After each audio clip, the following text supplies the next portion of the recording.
is the Bear the Movie Guy. This week, Bear the Movie Guy looks at Mission Impossible Fallout, the top films from 2002, and, what he's been watching and some other stuff. Yeah, let's get to it. See what's happening. Brought to you by the Bear the Movie Guy. Hi, I'm the Bear the Movie Guy, and this week on BMG Radio, let's get into it. Fallout from Mission Impossible, or Mission Impossible Fallout, or MI Fallout, or Mission Impossible FO, or whatever. That's just, Mission Impossible 6. Let's just say that. How about that? Yeah, that works. So, I got to go see this in 3D. I hate seeing movies in 3D. I didn't have a choice. The movie, the theater was only showing it in 3D, which kind of pissed me off. But I went and saw it anyways. I went and saw it with my wife, went on a date night, went and saw some Mission Impossible and Tom Cruise running. And, let me tell you, it's a pretty entertaining movie. So, how does this stack up to the other Mission Impossible movies? It's pretty good. It's I would say I think the last one, Rogue Nation, was still probably the best one. This one comes close, so this would probably be second best. Let's just talk about the movie itself. The plot is basically it continues from the last movie where there's fallout because all these soldiers that worked for the guy that got caught in the last movie are now basically running around causing havoc and working for this kind of super shadowy guy that they think might be Nathan's a friend of mine. Ethan. Anyway, they think it might be Ethan at one point in the story. That's the thing. Like, it's in the trailer, so I'm not spoiling anything. Anyway, and they've got this plutonium or uranium, one of the two. I can't remember. They're in balls.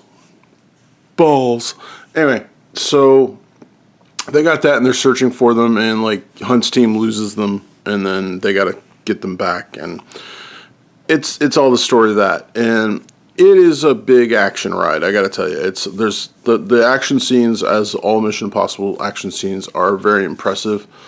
Tom Cruise, it's funny because I heard a thing and I looked it up and it was true. Tom Cruise is 4 years older than Wilford Brimley was in Cocoon. Well, Wilford Brimley was playing, if you don't know what Cocoon is, it's an older movie about old people who find these alien pods and get rejuvenated. Well, Wilford Brimley was younger than Tom Cruise is in this movie, and Tom Cruise is still killing it. He is just running his ass off for the whole film. He just goes, and it's impressive. Here's my Fallout from Fallout. Let's see. It's a little long. There's so much action that it kind of just feels like it's too action heavy at points. I'm sure some people will disagree with me on that, but I don't know, maybe 10 minutes less. It's just a lot of action. But it's entertaining. I'm going to see it again. I'm taking my dad to see it, and we're not going to see it in 3D, which would be better. And yeah, it's a good movie. It's in my top 10 for the year. I'm not sure where yet. Actually, I am, but I can't remember. I'm not going to look. So, but no, it's a solid movie. It's good summer action fun. And yeah, I'm not sure how many more Tom Cruise has in him. I'm sure he, a 65-year-old running around like that. I don't know. He's 56, I think, 57. It's impressive. The man's in good shape. So, but overall, really good movie, really entertaining. And check it out in the theater if you can, because I'm sure it'll look better on the big screen, for sure. Simon Pegg's also really good in the film, too. Everyone else is fine. Although, no Jeremy Renner. I was kind of disappointed. He was in the last two films. He wasn't in this one. No mention of where he is, either. So, yeah. Next up, I'm looking at the trailer of the week. And the trailer of the week this week, nothing major came out except Venom. And the new Venom trailer dropped. And I am interested in this film. Now part of it is Tom Hardy. I don't know if someone else was cast in that role, if it'd be as interesting, but Tom Hardy, anything Tom Hardy does, I'm down for. But here's the problem with the trailer. It looks like Upgrade. I've said this from the very beginning. It looks like Upgrade. And Upgrade has discount Tom Hardy. I don't even know his name, but he looks a lot like Tom Hardy, and he's not as good as Tom Hardy, but he's discount Tom Hardy. You can't get Tom Hardy? Get this guy. And it does a very similar thing to what Venom does. Of course, the end of the movie won't be the same. If you've seen Upgrade, you know where it's going and stuff. But no, it reminds people of that, which is weird because Upgrade's such a small film. Not a lot of people saw it, but a lot of people are like, "Hey, Upgrade!" Especially anyone who saw Upgrade is like, "Hey, Upgrade!" But Venom itself looks interesting. I'm really interested to see where they're going to put it, how it connects to the Marvel universe. Because, like, if they're smart, they should try and connect it somehow. They don't have to have Captain America show up or anything like that. Just, like, they got to mention Spider-Man. Just mention him. That's all you got to do. And then have it in there. And as you probably noticed, there's no big spider on Venom's chest because Spider-Man and Venom don't have anything to do with each other at this point. Maybe that'll be in another movie where Venom will jump off of Eddie Brock and bond with Spider-Man because he sees him being stronger and then gets rejected and goes back to Eddie Brock and then he gets a spider on his chest. I don't know. Maybe that's what they're doing. Because they're going to play in like 5 more of these movies, I'm sure.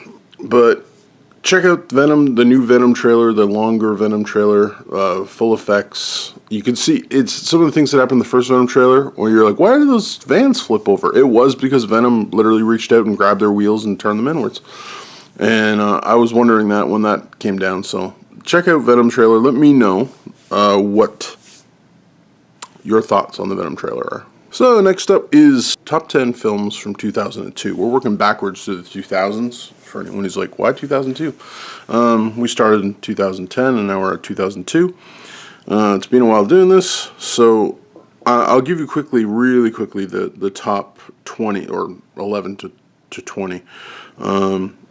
And then we'll dive in a bit deeper on the ones that actually made the top 10 list. So 20 was Equilibrium, 19 Road to Perdition, 8 Mile was 18. We Were Soldiers, 17. Gangs in New York at 16. That was a big one for a lot of people, but not me. The Pianist, 15. Infernal Affairs was 14. It's probably a dog barking, you can hear it. 13, Insomnia with Nolan's Insomnia, which is the lowest rated Nolan movie for me, although it's still a good movie. Number 12 is 28 Days Later, and number 11 is Bloodwork with Clint Eastwood. So, saying all that, let's move on to the top 10. Number 10, Equilibrium. This is a super amazing action film. That was the very first time I ever saw Christian Bale do action. I'd heard Christian Bale had been cast as Batman and was just like, really? That guy? And then I saw Equilibrium and was like, oh, okay, I get it. Okay, yeah, this could work. And it, as we all know, it worked really, really well. Equilibrium, yeah, it's a good science fiction movie, really cool action. I like the gun kata idea. And just, yeah, it's got some badass action in it. And a pretty decent cast and a good theme and message, I guess. Yeah, I don't know. So, all right, number 9, Guillermo del Toro's Blade 2. Yes, Blade 2 is in my top 10 of the year because it's freaking awesome. Blade 2 is great. It takes everything great about Blade and just bumps it up one notch better. And Guillermo del Toro is allowed to basically do a lot of cool things that he was given free reign to basically play with the franchise. And because it wasn't really much of a franchise then, and only one movie, so they basically just were like, yeah, you're a horror guy, take it, and you like vampires, do what you want with it. I really like Blade 2. It's the strongest Blade movie. It's the best you've seen Wesley Snipes probably ever, I think, in any film. I might be wrong about that. You can convince me if he's done a better movie or a better version of Wesley Snipes. Feel free to tell me what it was. But yeah, Blade 2 is number 9. Number 8, Whale Rider. I've only seen this film once, but it made a big impact on me. It's a New Zealand film, and it's all about a girl that is, her tribe is basically slowly dying and dwindling, and she's basically trying to have pride in her people. And yeah, I'm not going to say more than that. It's got some really good performances. And it's all about a tribe of Kiwis, like New Zealand people, who are just trying to keep their way of life in a changing society, and as time changes, it's really, really good. Number 7, The Salton Sea. You might not know this movie that well. Most people don't. Most people I've shown it to or like given it to or talked about with, they're like, I don't know that movie. But The Salton Sea is freaking amazing. It's got Val Kilmer in one of his best performances. Not as good as Doc Holliday. Nothing's as good as Doc Holliday, but it's all about a guy who looks like he's been down on his luck. He's a druggie, and then as you watch the movie, you find out there's a heck of a lot more going on. He's not actually what he appears to be. He is, but he's not, and there's a reason he's doing what he's doing. It's also got Vincent D'Onofrio in a very memorable role, and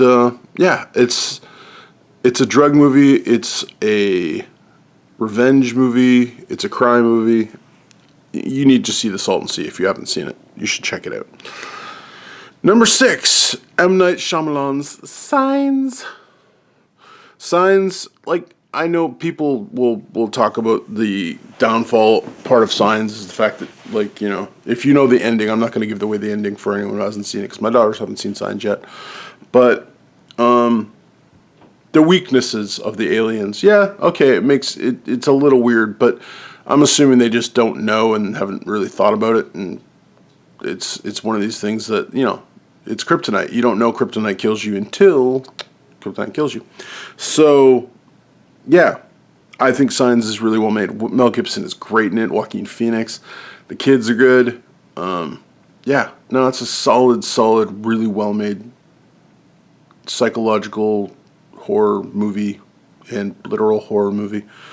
Yeah, no, it's good. I like it a lot. And there's the scene when they're eating dinner is just heartbreaking. So, plus it's got a whole faith angle in there. And being a Christian, you know, it's nice to see. All right, next up, number 5, Lilo and Stitch. Yeah, Disney came out of this one nowhere. I was like, what the heck? Like, Disney made some good movies in that time period, but like not really great ones. But Lilo and Stitch really came out of nowhere and was just like, boom, awesomeness. Memorable characters, went way out of their norm. They went for cultural things that are out of their norm. They went to Hawaii. They went for aliens. They went, like, this is just a movie that Disney usually would not make. And it worked. It totally worked. Side note, if you've seen, they actually changed a whole bit because of September 11th with the buildings being crashed into by airplanes. There was a whole scene where a airplane was going to hit a building, like just scrape it and stuff, and they've changed that whole scene and changed everything about it and to make it more futuristic, and they didn't crash into buildings and stuff, and it's interesting. You can look it up on YouTube. But yeah, they changed the ending of Lilo and Stitch because of what happened in the real world. But it's a good movie, very memorable, and I quite often do Stitch impressions. Misa, Yusa. No, sorry, that's not it. That's Stitch.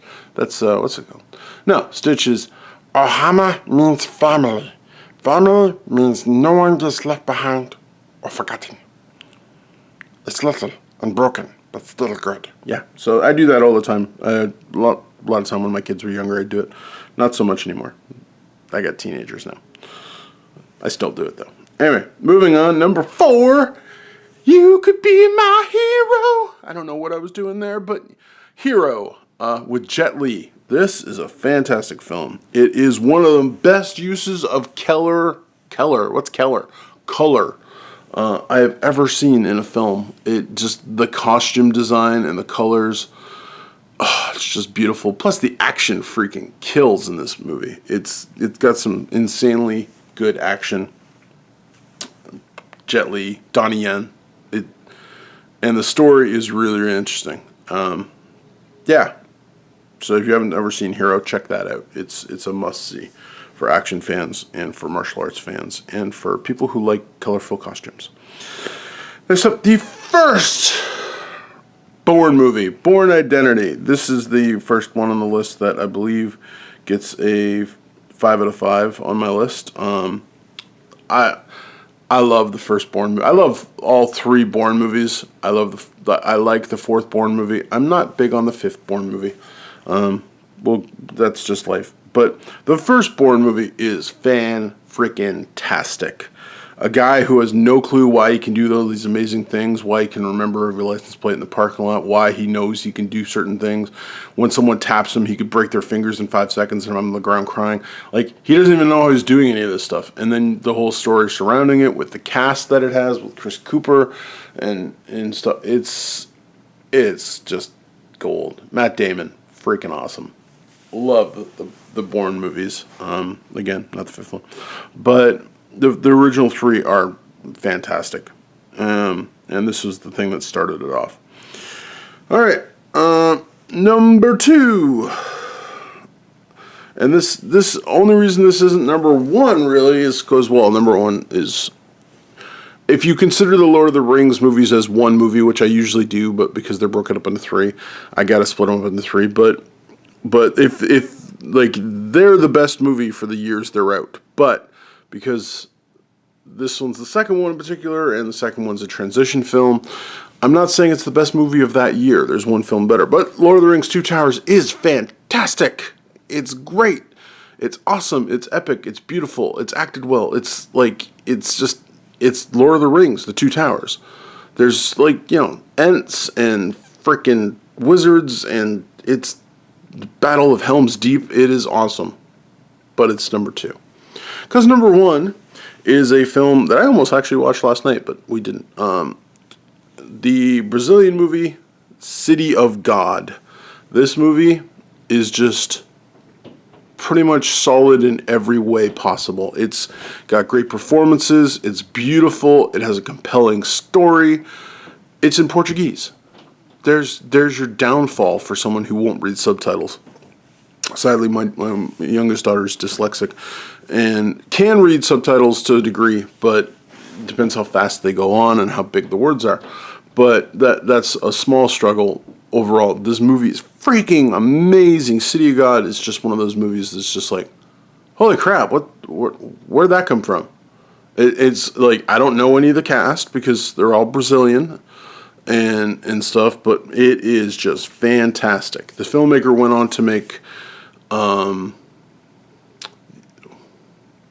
my brain just went away. The Enemy Within, the films about Bopa, which is the secret police of Brazil. Yeah, it's just fantastic. City of God, if you haven't seen it, it's a foreign film. It's my number 1 film of the year. Again, Lord of the Rings, if it's looked at as a whole, is better. Don't get me wrong. But standing on its own, those 2 films versus each other, City of God's a better film.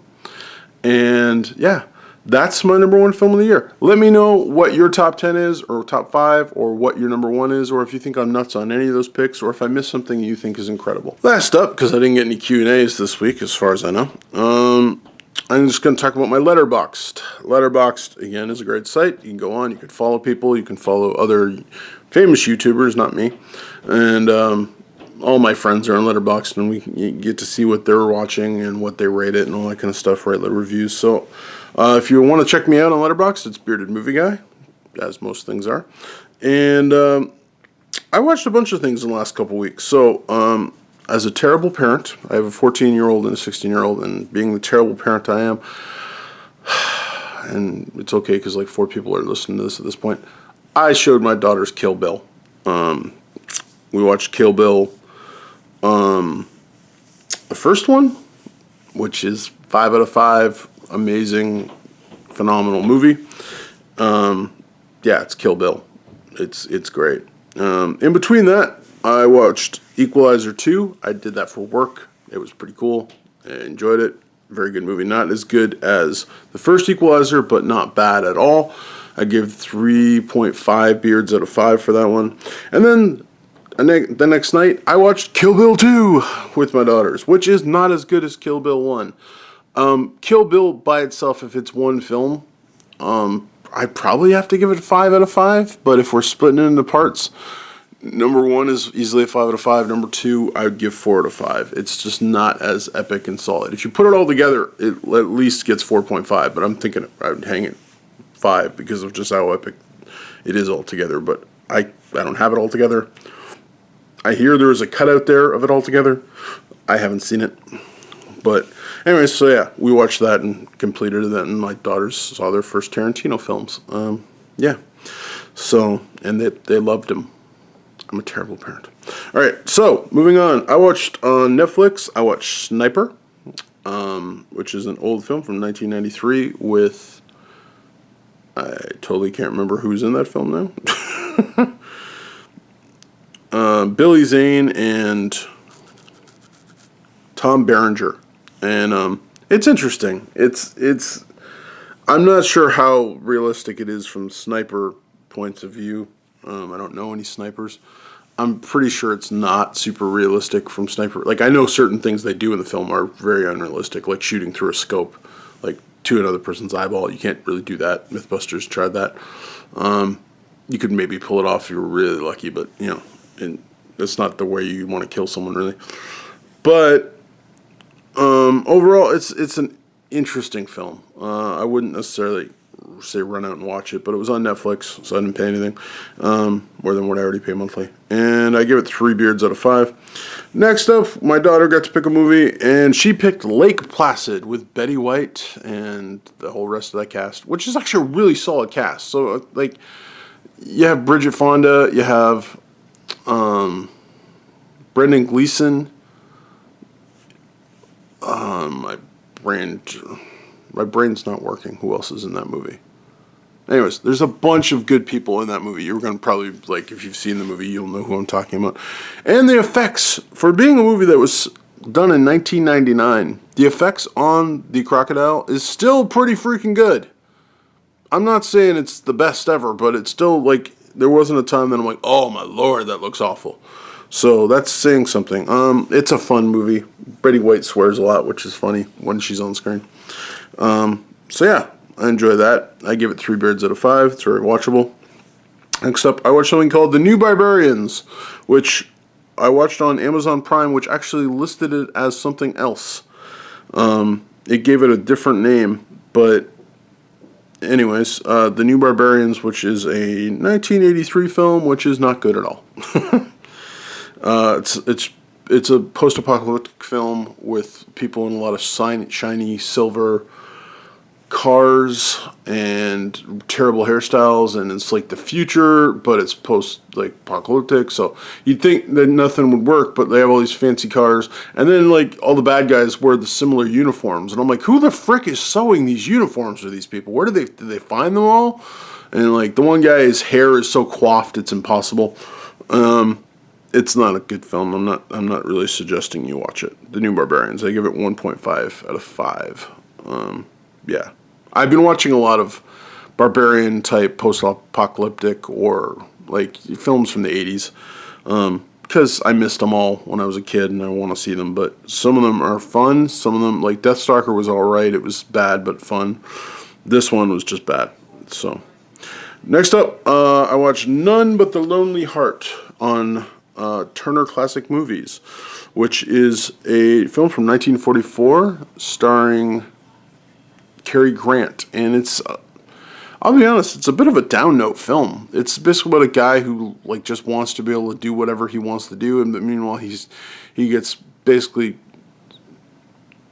convinced to stay home with his mom because she's dying, but he's not supposed to tell her that he knows, and it's set I guess before World War II.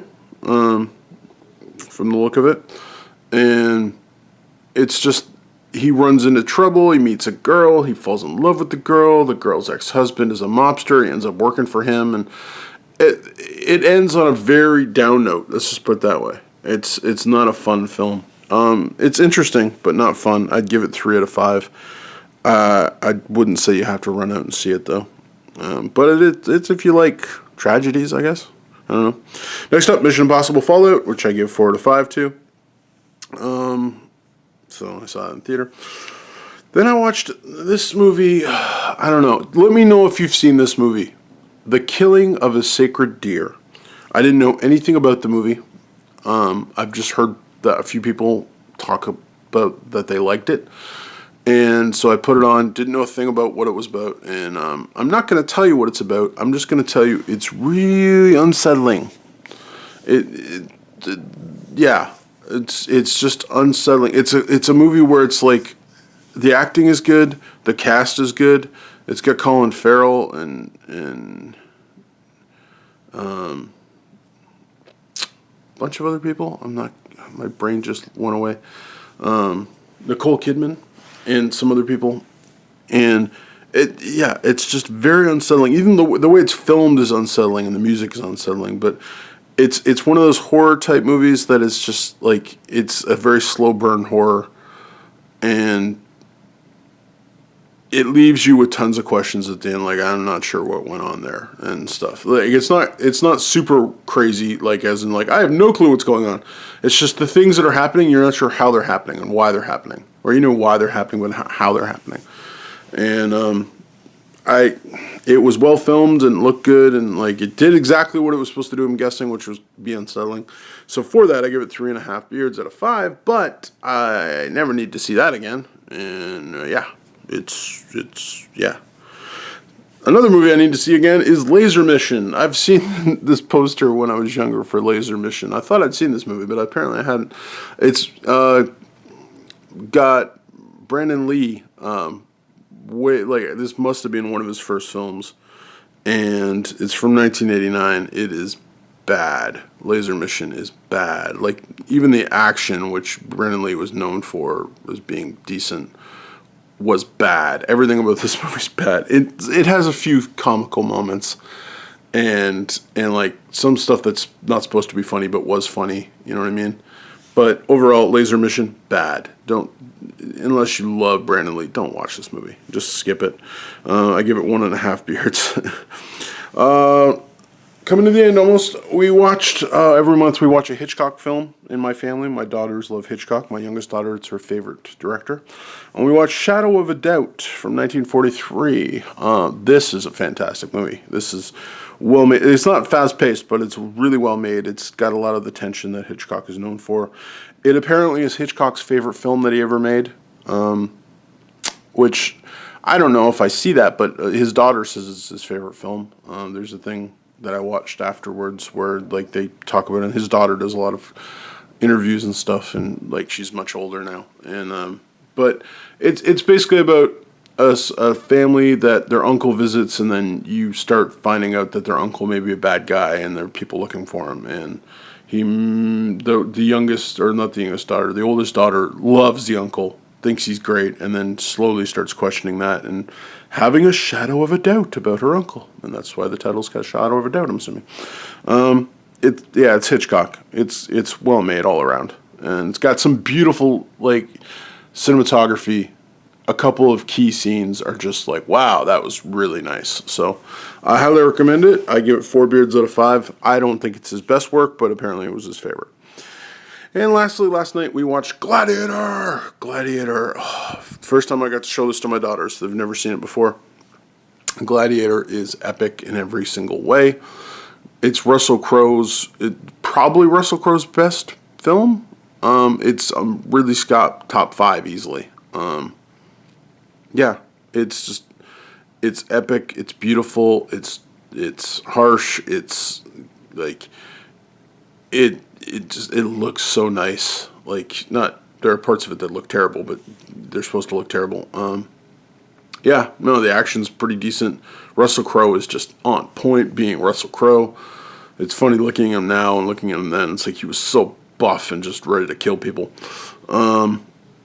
It's a solid, incredibly well made movie. And it's in my top 5 of Ridley Scott films easily. Not the best Ridley Scott film, but it's in the top 5. So that's it, everybody. Thank you. I didn't get any questions as far as I know. Oh, let me check. No questions. No questions at all. So I didn't get any questions, but I put out a thing late, so that's fine. Thanks for listening. If you're still listening, the one person who made it this far. If you are, let me know in the comments. Say, hey, I'm that one person, and that'd be cool.